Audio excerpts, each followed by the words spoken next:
CSS में सबसे पहला स्टेप क्या होता है? अगर आपने सीएसएस करना है, सीएसपी ऑफिसर बनना है, तो सबसे पहला स्टेप क्या होगा? स्टेप बाय स्टेप में ये मेरी वीडियोस आती रहेंगी।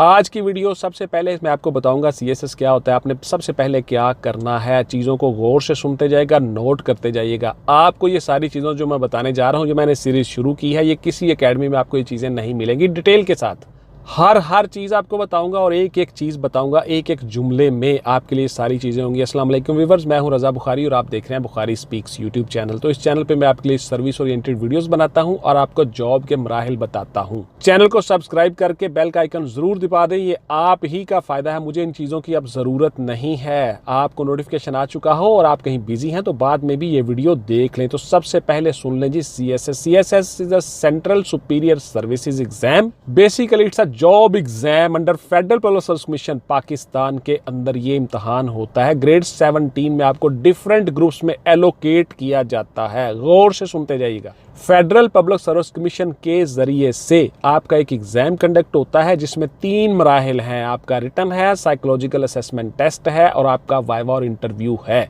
इसके लिए आपने क्या करना है, एलिजिबिलिटी क्राइटेरिया क्या है, गौर से सुनते जाइएगा। वीडियो के एक एक लाइन पे गौर कीजिएगा। ग्रेजुएशन आपकी तालीम होनी चाहिए जी, 2nd डिवीजन HEC से approved, higher education commission of Pakistan से अप्रूव्ड। वो इंस्टीट्यूशन हो, वो इदारा हो, वो कॉलेज हो जहां से आपने BA या ग्रेजुएशन 14 साल तालीम की है। अब ये 4 साल हो गया जी, BS 4 ईयर्स, वो आप करेंगे। पहले ये BA होता था, ग्रेजुएशन। उसके बाद आप मुकर्ररा तारीख को जब एड्स आएंगी तब आप फेडरल पब्लिक सर्विस कमीशन में CSS के लिए फॉर्म फिल करते हो और अपनी एडमिशन सबमिट करवाते हो तमाम डॉक्यूमेंटेशन के साथ। इसमें मेरी वीडियोस पड़ी हुई हैं, गौर से देख लीजिएगा। CSS पे मैंने बहुत सी वीडियोस बनाई हुई हैं। आपके फॉर्म सबमिट हो गए, अब आपने तैयारी करनी है CSS की। CSS में 600 नंबर आपका कंपलसरी होता है जी, गौर से सुन लें, और 600 नंबर आपका ऑप्शनल या इलेक्टिव होता है जिसको आपने चॉइस करना होता है। 55 और 60 अप्रोक्सीमेटली सब्जेक्ट्स में से कुछ सब्जेक्ट 200 के हैं, कुछ सब्जेक्ट 100 के हैं। उसमें आपने कम्बिनेशन बनाना होता है। हर ग्रुप की अपनी रिक्वायरमेंट्स हैं कि इस ग्रुप में आप कितने ले सकते हो सब्जेक्ट, इस ग्रुप में कितने ले सकते हो। वो डिटेल के साथ मेरी वीडियोस पड़ी हुई हैं। और CSS का कोई भी सिलेबस आप मंगवा लें, यूनिवर्सल वालों का मंगवा लें, इल्मी वालों का मंगवा लें, वर्ल्ड टाइम्स वालों का मंगवा लें, किसी भी जहांगीर्स वालों का मंगवा लें, CSS का सिलेबस डोगर वालों का मंगवा लें, उसमें आपको हर चीज़ मिल जाएगी। और मेरी वीडियोस भी डिटेल से पड़ी हुई हैं चैनल पे, वो भी आप देख सकते हो। गौर से देखते जाइएगा, वीडियो को सुनते जाइएगा। सब्जेक्ट सिलेक्शन आपने किस तरह से करनी है, सब्जेक्ट सिलेक्शन क्या होती है, इस पे मेरी डिटेल से वीडियो आ चुकी है। 2 नहीं, 3 नहीं, 4 वीडियोस बनाई हुई हैं सब्जेक्ट सिलेक्शन पर। उसको गौर से देख लीजिएगा। उसके मुताबिक आपने सब्जेक्ट सिलेक्ट करने हैं। हमारे नोट्स भी अवेलेबल हैं जी, वो भी आप ले सकते हो। मैंने बहुत से सवालों के जवाब दिए हुए हैं आपके नोट्सों में।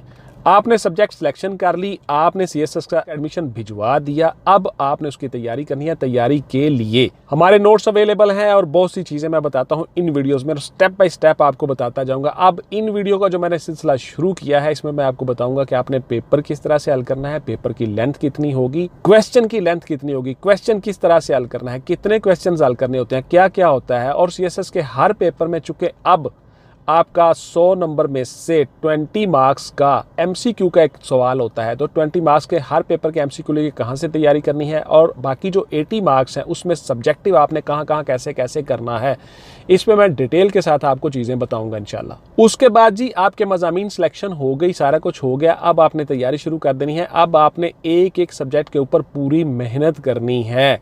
पूरे पाकिस्तान से कंपटीशन होता है जी, पूरे पाकिस्तान से लोग बैठे हुए होते हैं, चिल्ला काट रहे होते हैं मुख्तलिफ जगहों पे। साल 2 साल से 3 साल से लोग तैयारी कर रहे होते हैं। अप्रॉक्सीमेटली 200 सीट्स होती हैं जी, 210, 205, 190, 195, 198, 197, इसी के अराउंड, यानी 200 के अराउंड आपकी सीट्स होती हैं। इन्हीं सीट्स पे कंपटीशन होता है, उन्हीं पे आपने वो सीट लेनी होती है। तो इसलिए उन 200 बंदों में आने के लिए आपने पूरी मेहनत करनी है, कमिटमेंट और डिवोशन के साथ। पेपर भी देना एक आर्ट है, एक फन है। आपका पेपर दूसरे स्टूडेंट से थोड़ा डिफरेंट हो, आपने उसको इस तरह से किया हो कि आपको नंबर बहुत ज्यादा मिले, और जितने आपके मार्क्स ज्यादा आएंगे उसी लिहाज से आपकी एलोकेशन होने के चांसेस बढ़ जाते हैं। इसलिए आपने पूरी मेहनत करनी है और चिल्ला काटना है CSS के लिए। अगर तो आप लोगों ने सिर्फ CSS का एग्जाम इसलिए देना है कि रिश्तेदार, अजीज, दोस्तों को बताया जाए जी लड़का हमारा CSS कर रहा है, फिक्र ही ना करो जी, CSP अफसर बन रहा है, फिर तो आप बेशक ना पढ़ें, कोई इशू नहीं है, कोई मसला नहीं है। अगर आपने वाकई में सीएसएस करना है, सीएसपी ऑफिसर बनना है, ब्यूरोक्रेट बनना है, ग्रेड 17 में आना है, इस मुल्क की बागडोर संभालनी है, तो फिर आपको चुप करके मेहनत करना होगी। कहीं ना कहीं बैठ जाएं, चिल्ला काटे, मेहनत करें, किसी को बताने की जरूरत नहीं है, चुप करके पढ़ते रहें। 24 घंटों में से कम से कम आपको 12-13 घंटे जरूर पढ़ना चाहिए जी।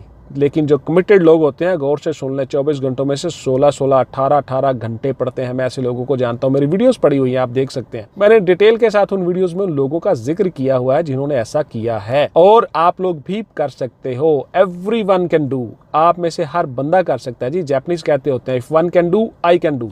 पूरी दुनिया में अगर कोई एक शख्स भी ये काम कर सकता है तो मैं भी कर सकता हूं जी। उसके बाद जी आप लोगों ने पूरी मेहनत और कमिटमेंट के साथ तैयारी करनी है, तब आपका ये एग्जाम क्लियर होगा। आपने रिटर्न कैसे करना है उसमें मेरी वीडियोस ऑलरेडी पड़ी हुई हैं, अब स्टेप बाय स्टेप आती रहेंगी कि अब आपने कैसे कैसे क्या क्या करना है, पेपर कैसे हल करने हैं, पेपर का सवाल कैसे करना है, एक एक चीज़ बताऊंगा इंशाल्लाह। ऑलरेडी भी वीडियो पड़ी हुई है, आप वो देख सकते हैं।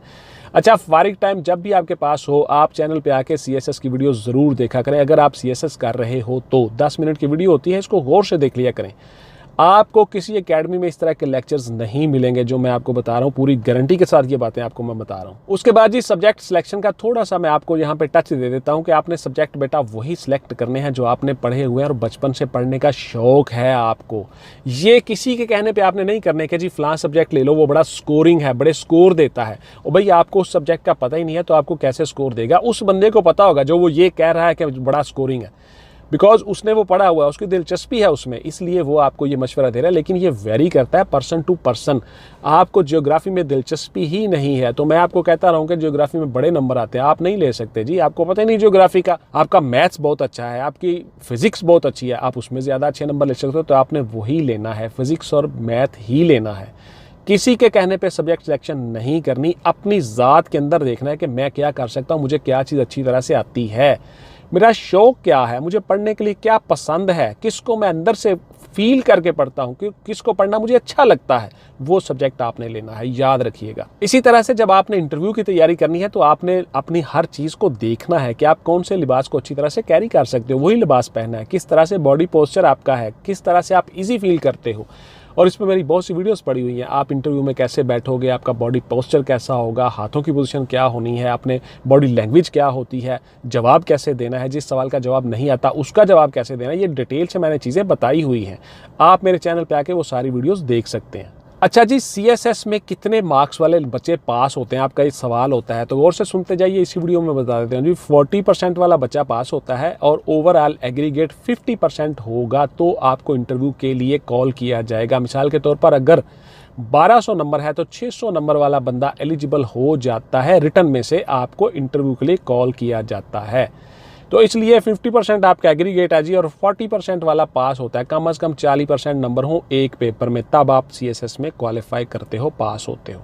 लेकिन एलोकेशन के लिए आपको बहुत अच्छे मार्क्स लेने चाहिए जी, आपको 800-900 के करीब जाना चाहिए, तब आप जाके एलोकेशन होती है आपके डिज़ायर ग्रुप में।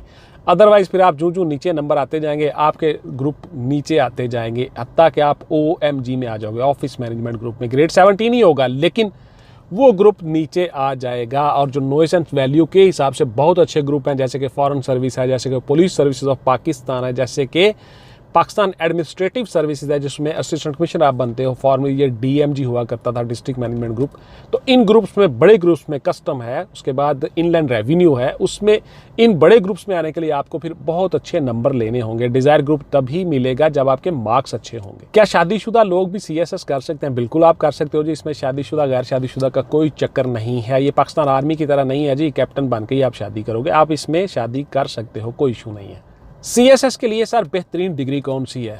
तो CSS के लिए भी हर डिग्री अवेलेबल है, हर डिग्री के लोग अप्लाई कर सकते हो। आप लोग सिर्फ ग्रेजुएशन होने चाहिए, सिंपल, आप लोग अप्लाई कर सकते हो। सेकंड डिवीजन आपकी होनी चाहिए ग्रेजुएशन में, सब्जेक्ट कोई भी हो। अब आपके जो सब्जेक्ट हैं, जो आपने सब्जेक्ट चॉइस किए हुए हैं, उसमें आपकी क्या कारकर्दगी है, उनमें आपने क्या किया, वो चीज़ें देखने वाली हैं।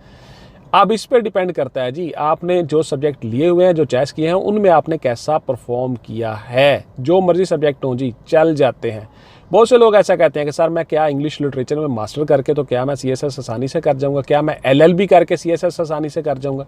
ऐसा बिल्कुल नहीं है जी। मैं डिटेल से अपनी वीडियोज़ में बता चुका हूँ। जब आप सब्जेक्ट सेलेक्ट करते हो और CSS में परफॉर्म करते हो, मार्क्स लेते हो, उस पर डिपेंड करता है जी।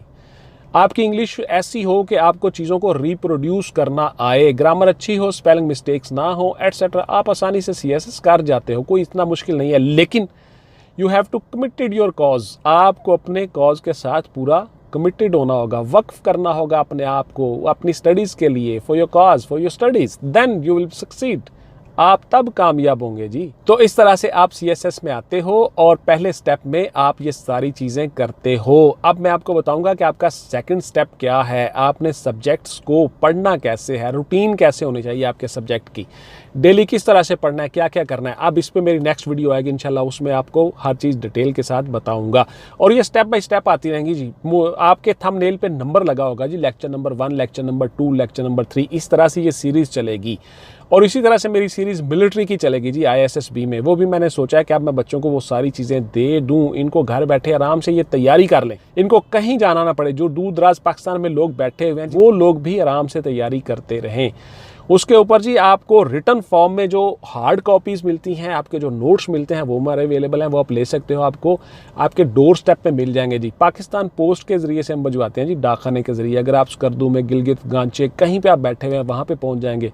बलूचिस्तान, तुर्बत, ग्वादर, पसनी, वहाँ बैठे हैं वहाँ मिल जाएंगे। लस, बेला, बदीन, ठट्ठा, हर जगह पर मिल जाएंगे। KPK में मिल जाएंगे जी।